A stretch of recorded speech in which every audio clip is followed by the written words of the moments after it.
저는 오늘 한 청년의 부활에 대해서 함께 생각하면서 은혜를 나누도록 하겠습니다. 이스라엘 나라의 최북단에 가면 헬몬산이라는 산이 있습니다.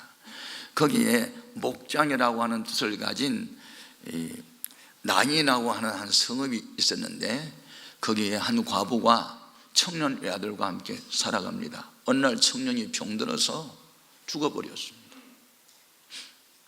이웃 사람들이 죽은 청년의 시신을 관에다가 놓고 장지로 가는데, 어머니가 뒤따라오면서 얼마나 슬프게 우는지, 예수님이 마침 그리로 오시다가 그 광경을 보셨어요.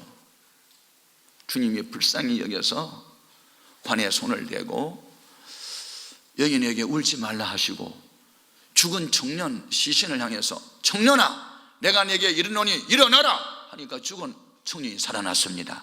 부활시킨 거죠. 그래서 그 죽었다가 살아난 아들을 어머니 품 안에 다시 안겨주니 절망이 희망으로, 슬픔이 기쁨으로, 죽음이 생명으로 바뀌는 기적의 현장이 됐습니다. 이것은 주님이 하신 일이지 사람은 할 수 없는 일이죠.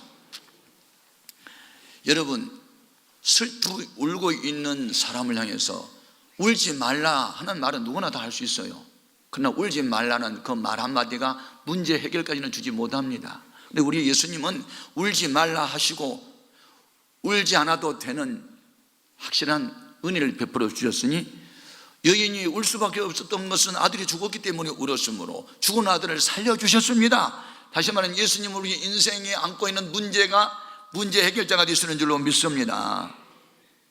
놀라운 일 아닙니까? 어떻게 죽은 사람을 잠자는 아이 깨우듯이 살릴 수 있습니까? 그것은 바로 예수님이 부활이요 생명이시고 2000년 전에 탄생하신 그 예수님이 아니라 창세 전부터 이미 성부 하나님과 함께 계셨던 성자 하나님 되심을 우리에게 보여주신 줄로 믿습니다. 여기서 우리가 기억할 일이 있습니다. 사람은 누구나 다 죽는다는 것이죠. 사람은 누구나 다 죽습니다. 영웅혹을 열사도 죽습니다. 가난한 사람, 부자도 죽고, 신분의 고하, 빈부의 귀천, 지식의 유무 상관없이 다 죽어요. 히브리서 9장 27절입니다. 한 번 죽는 것은 사람에게 정하신 것이요 그 후에는 심판이 있으리니 하나님이 만들어 놓은 법칙은 아무도 바꿔놓을 수 없습니다. 그런데 다 죽긴 죽는데, 자식이 부모 앞에서 죽었다, 이것은 보통 죽음하고 좀 다릅니다. 저는 우리 교회 한 성도가 외아들이 서당동에 있는 모 병원에서 새벽 2시에 죽었습니다. 제가 새벽 2시에 달려갔는데 부모님이 통곡을 하는데 참아 볼 수 없었어요. 외아들이 죽었다, 우리 집안에 대가 끊겼다, 절망이다, 내일 모레 곧 장가갈 청년이 죽었다, 이거 보통 죽음이 아닙니다. 지금 우리 교회 전에 있었던 한 장로님의 아들이 초등학교 4학년 외아들인데 학교 갔다 와가지고 아빠 나 머리 아파 죽겠네, 피곤해서 그런가 보다 방에 가서 잠깐 누워있어, 아빠 일하고 들어갈게. 아버지가 일 마치고 들어가서 보니까 아들이 죽어버렸습니다. 학교 갔다 왔어. 부모님이 세상을 떠나면 시신을 공동묘지에 묻을 수 있는데, 자식이 부모 앞에 세상을 떠나면 그 자식은 부모의 가슴에다 묻는다는 것을 내가 보았어. 너무 슬퍼, 너무 절망적인 거예요. 나이가 젊었다고 나는 살아야 할 날들이 많다고? 그건 여러분의 계산법이요. 내 나이 많으니 나는 곧 죽을 거야, 그건 여러분의 계산법이에요. 주님이 오늘 밤 오라 그러면 못 가겠다고 버틸 사람 있어요? 없어요. 그래서 우리는 항상 종말론적 의식을 갖고 살아야 돼. 내가 오늘 밤 마지막이라면 오늘 지금 나 뭐 할 거냐, 그런 의식으로 살아야 돼요. 만약 그런 의식으로 산다면 사람이 흐트러진 인생을 살 수가 없겠죠. 인생은 나그네요. 잠깐 보이다 없어지는 아침에 안개요. 여러분, 인생이 그렇게 덧없는 세월 속에서 그냥 가는 거예요. 여러분도 죽고 나도 죽을 터인데, 어떻게 살다가 가겠습니까? 오늘 밤 내가 죽는다 하면 천국 가겠습니까? 이 물어보는 말에 대답할 수 있어야 되거든요. 사람들은 죽음이 가까이 오면 버팁니다. 안 죽겠다고 몸부림을 칩니다. 별선 방법을 다 씁니다. 여러분, 중국에 서보기를 합니까? 서보기. 진시황에게, 왕이시여, 나에게 동남 동녀 3,000명을 주십시오. 그러면 늙지도 않고 죽지도 않는 불로초와 불사의 약을 구해드리겠습니다. 그 사람이 서복이요. 그래, 불로초와 불사약을 구해오너라. 그리고 3,000 동자 줬는데 돌아오지 않았음. 불로초 불사약 없음. 진시 황제 49살에 죽었음. 다 죽어요. 인도의 한 마을에 7대 독자가 병들어 죽어가자 어머니가 석가모니를 찾아와서 우리 아들 죽는 방법을 좀 가르쳐 주세요. 그랬더니 방법이 있지요. 저 7대가 함께 모여 사는 집에 가서 쌀을 얻어다가 밥을 해서 먹이시오.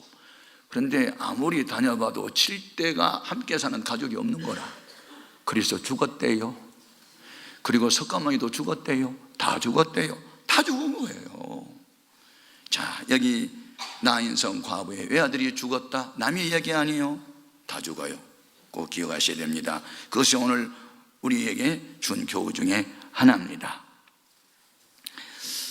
그리고 두 번째, 이 한 청년의 죽음을 부활로 바꾸는 이 말씀 속에서 우리에게 준 교훈은 뭐냐면, 부활 생명은 오직 예수님의 은혜로만 된다는 겁니다. 아멘. 예수님의 은혜로 부활한 거지. 뭐 이 가나안 여인 과부가 무슨 돈을 들여가지고 뭐 약을 써가지고 죽은 사람을 살린 게 아니잖아요. 주님이 그냥 공짜로 살려줬어요. 여러분, 우리 기독교의 구원은 인간의 노력이 아닌 주님의 은혜로 된 줄로 믿습니다. 아주 중요한 거예요. 은혜는 뭐냐? 은혜는 값지고 고귀한 것을 값을 지불하지 않고 그냥 공짜로 받는 것을 은혜라고 합니다. 여러분, 부모님의 은혜, 낳으실 때 괴로움, 기르실 때 진자리 마른 자리 돈 줬어요? 안 줬잖아요. 그걸 은혜라고 그래요. 스승의 은혜, 자연의 은혜, 공짜로 받은 거예요. 여러분, 공기에 한 번 호흡할 때 5원씩 내라. 50원, 500원. 그러면 살아가겠습니까? 여러분, 돈 주고 사는 것은 사실은 귀한 게 아니에요. 여러분, 30억짜리 아파트, 10억짜리 승용차 돈이면 살 수 있는데 건강 돈으로 못 사요. 단잠 돈으로 못 사요. 이 돈으로 못 사는 것일수록 더 귀한 거예요. 할렐루야. 은혜가 귀한 거예요. 그래서 우리 예수님께서 이 과부의 불쌍한 과부를 이렇게 근본적으로 위로해 주고 문제를 해결해 주는 동기가 뭐냐면, 그를 불쌍히 여겼다는 겁니다. 13절 같이 한번 읽어볼래요? 주께서 과부를 보시고 불쌍히 여기사 울지 말라 하시고. 제가 이 불쌍히 여겼다는 말을 원어로 한번 찾아보니까 이 말은 속 창자가 뒤흔들리는 가슴 아리를 하다, 그런 뜻이에요. 우리말로 번역하면, 헬라 원어를 우리말로 번역하면 이 불쌍히 여긴다는 뜻은 속 창자가 뒤흔들리는 가슴 아리를 하다. 무슨 말입니까? 이것은 인간이 가지고 있는 형용사는 표현할 수 없는 슬픔과 아픔을 그렇게 표현한 거예요. 지금 이 예수님은 슬피 우는 여인의 가슴 속으로 들어가서 그 여인의 애절한, 애통한 그 심정을 이해하셨다. 이해하셨다. 이것이 예수님이세요. 예수님은 우는 자와 함께 우십니다. 마음 아파하는 사람과 함께 마음 아파하십니다. 그래서 예수님이 좋은 거죠. 예. 긍휼입니다. 긍휼, 불쌍히 여긴 거예요. 우리는 하나님의 은혜가 다양하게 임한다는 것을 알아야 됩니다. 어떤 사람은 기도를 해서 은혜 받는 사람도 있고, 어떤 사람은 선한 일을 많이 해서 복 받는 사람도 있고, 여러 가지가 있죠. 지난주일 사부 예배 때 우리 교회에 국무총리 그 산하에 한국청소년 정책연구원으로 일하는 성윤숙 박사님이 오셔서 간증을 했습니다. 제가 그 간증을 듣고 은혜 받았어요. 이분이 박사과정 논문을 쓸 때 열흘 동안을 거의 잠을 못 자고 너무 진행을 쏟다 보니까 중병에 걸렸죠. 혈액암. 3군데 대학병원에 갔는데 혈액암. 6개월 이상 살 수 없음. 시한부 인생의 진단을 받습니다. 근데 이분은 이제 믿음이 있는 사람이니까 그래 어차피 죽는데 6개월 동안 뭐 하다가 갈까 하다가 교회 가가지고 목사님을 찾아가서 나는 아이들이 좋으니까 아이들 가르칠 수 있는 교사 좀 시켜주세요 했더니 정교사는 다 자리가 작고 그러면 보조교사 하세요. 일찍 와서 청소하고 자리 정돈하고 끝나면 또 청소하고 뭐 신발 정리나 하고 그거 하라고. 예, 그럼 그거 하겠습니다.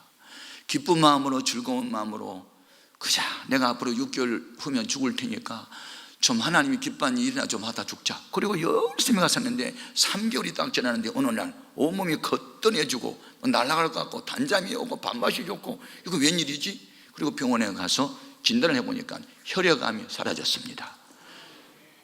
정상 수치 12라는 숫자가 정확하게 나와가지고 의사도 놀리고 자기도 놀리고 남편도 놀리고 다 놀렸다는 거 아닙니까? 여러분 교회 와서 신발 정리하면 암 고쳐집니다.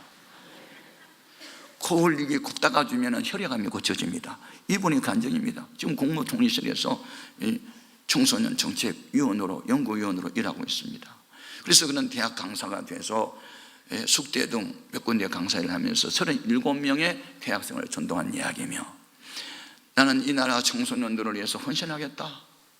언제 갈지 모르는 인생 병 나았어도 언젠가 또 죽을 건데 하면서 의미 있고 가치 있는 일에 자기 투자하고 살겠다고 평생 헌신을 하겠다고 구구절절 그 은혜가 얼마나 드는지 여러분 돈으로 고친 게 아닙니다. 믿음으로 하나님 기뻐하는 일 열심히 하다가 고쳐진 것이죠. 주님의 눈에 그분이 불쌍히 여겨진 겁니다.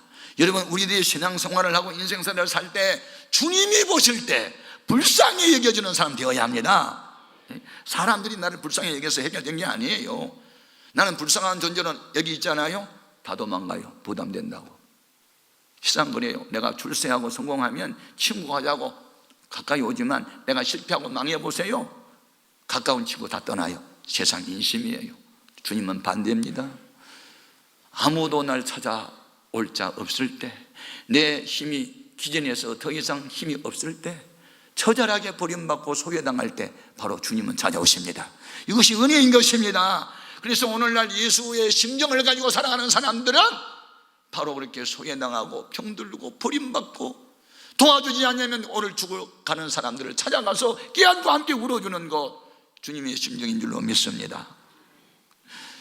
히스기야 왕이 병들었을 때 뭘 보고 고쳐줍니까?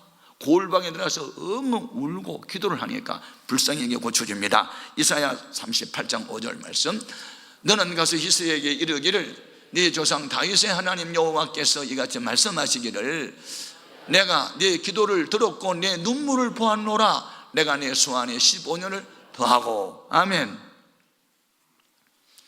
우리는 언제 주님의 눈에 불쌍히 여김을 당할까요? 최선을 다할 때 내 힘이 기진한 상태까지 주님을 위해 살려고 애를 쓸 때 주님은 그런 사람들을 불쌍히 여긴 줄로 믿습니다. 불쌍히 여김을 받을 때 주님의 은혜는 발동이 이제 걸리기 시작하는 것이죠. 세 번째 좀 교훈이 있습니다.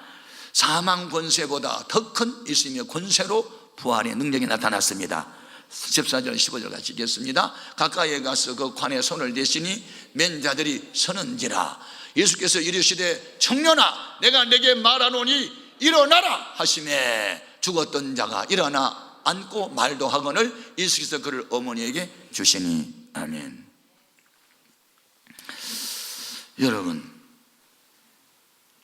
죽어있는 시체 담겨있는 관, 우리나라 관과 같은 것이 아니에요. 그때 당시의 관은 작은 버들 가지로 만든 뚜껑이 없는 들것이었어요. 들것. 그러니까 시신이 눈이 보이는 그것이 그때 당시의 관이었어요. 그런데 예수님의 관에 손을 댔다는 말은 시체에 손을 댔다는 말이니 율법에는 죽은 사람의 시체에 손을 대지 마라 부정한 것이라고 되어 있습니다. 그러나 그런 규정보다 더 우월한 법이 있는데 사랑의 법입니다. 긍휼의 법입니다. 우리 예수님은 다른 사람들이 들은 싸늘한 시체를 손대지 않는데 주님은 싸늘한 시체에 손을 댑니다. 이것이 바로 모든 조건을 초월하는 사랑입니다. 여러분, 사랑은 속일 수 없어요. 못 속입니다. 눈을 보면, 얼굴 표정을 보면, 말하는 것을 보면 사랑하는지 아닌지 금방 드러납니다. 눈은 마음을 들여다보는 창이지요. 살인자의 눈은 도끼가 있습니다. 그러나 어린 나이에 눈은 맑은 호수 같아요. 눈을 보면 마음이 들여다보입니다. 옆에서 눈 한번 확인합시다. 눈이 어떤 눈인가? 할렐루야. 예수님의 눈은 어떤 눈이냐면 누가 울면 같이 막 눈에서 눈물이 글썽글썽하다가 울어버리시는 그런 개념이 있어요. 사랑은 못 말려요. 예? 옥에 갇힌 춘향이가 이도령을 기다려요. 못 말리는 거예요. 예수님이 여인을 사랑하고 죽은 청년을 사랑했기 때문에 다른 사람이 손대지 않은 것을 손댑니다. 여러분, 진정으로 사랑한다면 다른 사람이 손대지 않은 부분을 손대십시오. 우리 예수님이 죽은 자를 향해서 청년아 일어나라 이렇게 명령할 수 있는 것은 바로 예수님이 하나님 되심을 보여준 것입니다. 예수님과 하나님을 구분하면 안 됩니다. 천지 만물 창조 전에 이미 예수님은 성부 아버지와 함께 계셨습니다. 요한복음 17장 5절 같이 읽어봅니다.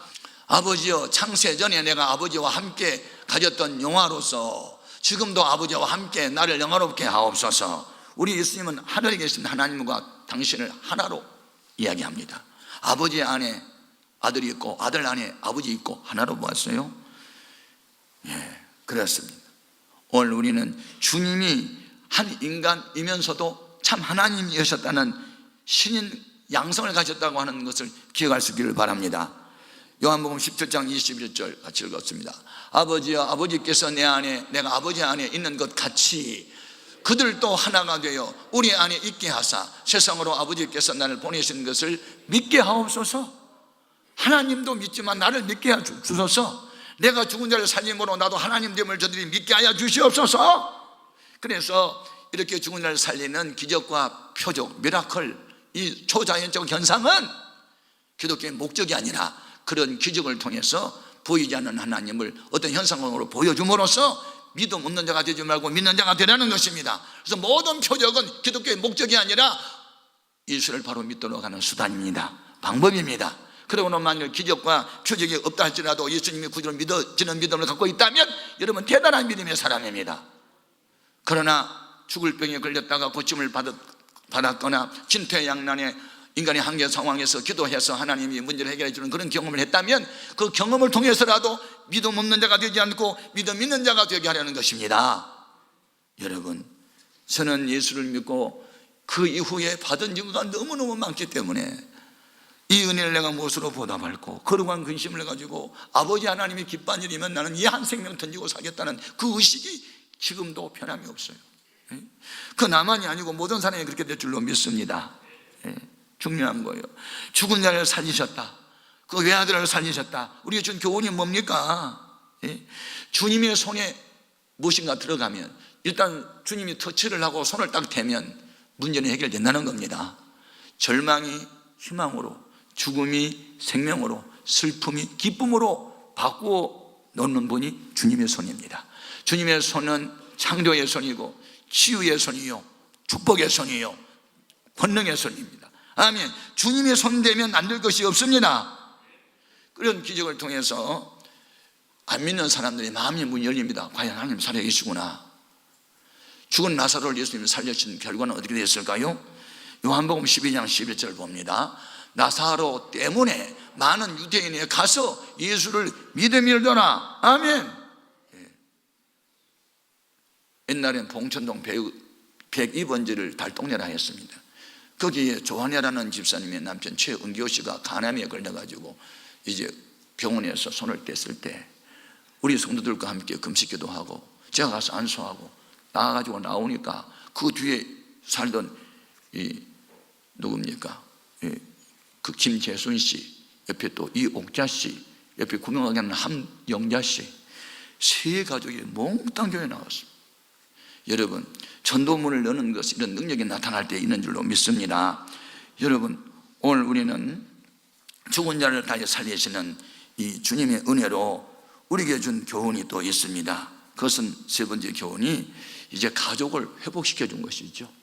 자, 가정이 있고 그 다음에 가족이 있습니다. 가정은 한 남자와 한 여자가 결혼을 해서 이런 것을 한 가정 그럽니다. 자녀가 태어나면 그 가정에서 가족이 생겨나겠죠.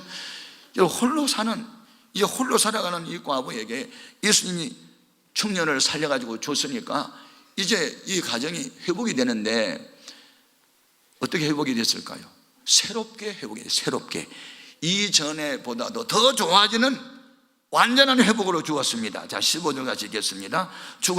죽었던 자가 일어나 앉고 말도 하거늘 예수께서 그를 어머니에게 주시니 그랬습니다. 주시니 어떻게 주었어요? 이것은 은혜로 주었다는 은혜로. 무엇을 주었어요? 기쁨을, 희망을, 그리고 건강을, 풍성한 생명을 주었습니다. 일단 주님의 손에 뭐가 딱 들어가면요, 우리 예수님은 수리공 같아가지고 고장난 것을 다 고쳐가지고 새 것으로 만들어서 우리가 되돌려줍니다. 그러므로 여러분의 생애를 주님의 손에 맡기십시오. 그러면 병든 사람 주님이 이렇게 고쳐가지고 새로운 것으로 만들어줄 것입니다. 여러분의 사업도 주님의 손에 맡겨보십시오. 주님이 다 이렇게 조직도 하고 관리도 해가지고 새롭게 만들어줄 것입니다. 여러분의 가정과 자녀들도 앞에 맡기십시오. 주님이 손을 딱 대면 모든 것이 새로워질 줄로 믿습니다. 그럼 오늘날 주님의 손이 어떻게 나타납니까? 성경 말씀입니다. 말씀대로 사십시오. 말씀대로 하나님이 은혜 주실 줄로 믿습니다. 그리고 이렇게 부활 생명을 누리고 살면 어떤 결과가 오는가? 마음의 의식이 나는 덤으로 사는 인생이다. 이미 나는 죽었던 사람인데 주님이 살려주셨으니 나는 이제 주님을 위해서 살아야지. 그건 누가 가르쳐준 게 아니고 스스로 느낄 수 있습니다. 죽었다가 다시 살아나는 사람들이 결격할 가능성 하나도 없어요. 다 주로해서 헌신하고 충성했습니다. 그리고 제가 죽은 자 살리는 일들을 성경을 다 한번 찾아봤더니요, 엘리야가 살리는 사람이 과부의 외아들이었습니다. 엘리사가 죽었던 아들을 살렸는데 그것도 수냄 여인의 외아들이었습니다. 또 베드로가 살렸던 사람은 다비다라는 여제자인데 구제를 많이 하고 예루살렘 교회 그 지역에 많은 사람들이 그분 죽으면 안 된다고 울었던 사람입니다. 나사로 예수님 앞에 성경 공부 많이 하고 사랑받았던 좋은 관계가 유지됐던 청년이었습니다. 회당장 야이로의 딸도 주님이 살렸죠. 그것도 주님을 그냥 얼마나 매달리고 우리 딸 살려달라고 간청하는 그런 사람들이었습니다. 모두 다 평상시에 주님과 좋은 관계가 있었던 사람들이 죽었다가 살아나는 경우도 했고, 오늘의 경우는 좀 의외지요. 그동안에 사귐이 있었거나 교제가 있었던 건 아닌데 주님의 눈에 딱 하나 불쌍히 여겼다. 그것 때문에 좀 살렸습니다. 그래서 은혜로 된 것입니다. 우리가 무슨 공적을 쌓고 되는 것이 아니고 은혜로 된 일이 더 많습니다. 그러므로 오늘 처음 교회 나온 사람이라도 주님이 불쌍히 여기면 암병도 고쳐줄 수 있습니다. 불가능한 일이 가능하게 될 수 있습니다. 그래서 은혜를 받고 새 생명을 가지고 살아가는 사람은 과거처럼 살지 않습니다. 술 취하고 방탕하지 않습니다. 중독에 빠지지 않습니다. 이혼하지 않습니다. 곁길 가지 않습니다. 술 마시고 방탕하지 않습니다. 예수님을 만나는 사람, 예수님의 부활 생명을 누리고 사는 사람들은 어떤 가운데 있어도 주님을 찬양합니다. 여러분, 예수 부활 생명이 뭐냐면 그분이 보내주신 성령입니다. 성령님을 모시고 살아가는 사람은 비록 신체적 핸디캡, 신체적 장애가 있다 하더라도 그것을 초월하며 기뻐할 수 있습니다.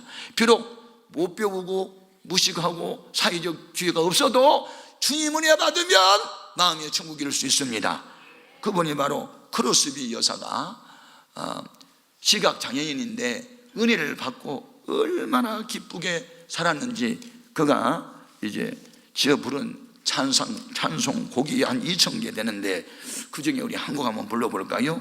288장 1절 3절만.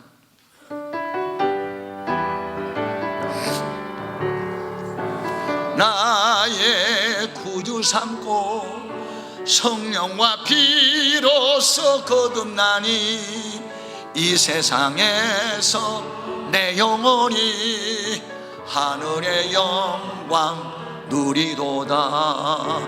이것이 나의 간증이요 이것이 나의 찬송일세. 나 사는 동안 끊임없이 구주를 찬송하리로다. 주 안의 기쁨 누림으로 마음의 풍랑이 잔잔하니 세상과 나는 간 곳 없고 구속한 주만 보이도다. 이것이 나의 간증이요 이것이 나의 찬송일세.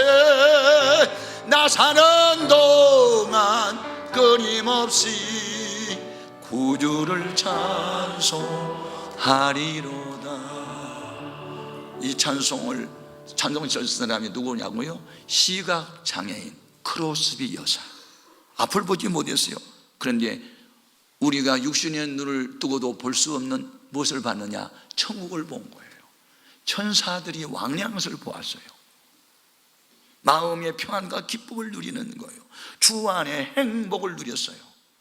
행복은 소유로 된 것이 아니고 이것은 상태적 개념으로 마음이 기쁘고 즐겁고 만족하면 그것이 바로 하나님 나라가 이미 시작된 줄로 믿습니다. 이것은 부활 생명, 예수의 생명이 우리 마음과 생각과 언어와 모든 삶을 지배하고 통치할 때 나 어느 곳에 있든지 늘 마음이 편하다. 악한 죄의 파도가 많으나 늘 마음이 편하네.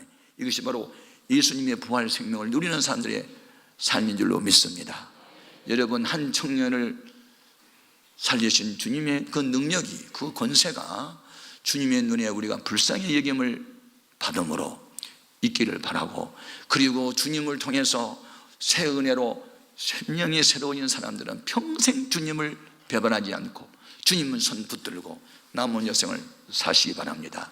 여러분의 생애에 새로운 길이 열리고 환경과는 상관없이, 조건과는 상관없는 초월적인 기쁨, 초월적인 평안이 우리를 지배하고 다스릴 것이니 이런 예수 부활 생명으로 충만하시기를 주님의 이름으로 축복합니다. 기도하겠습니다.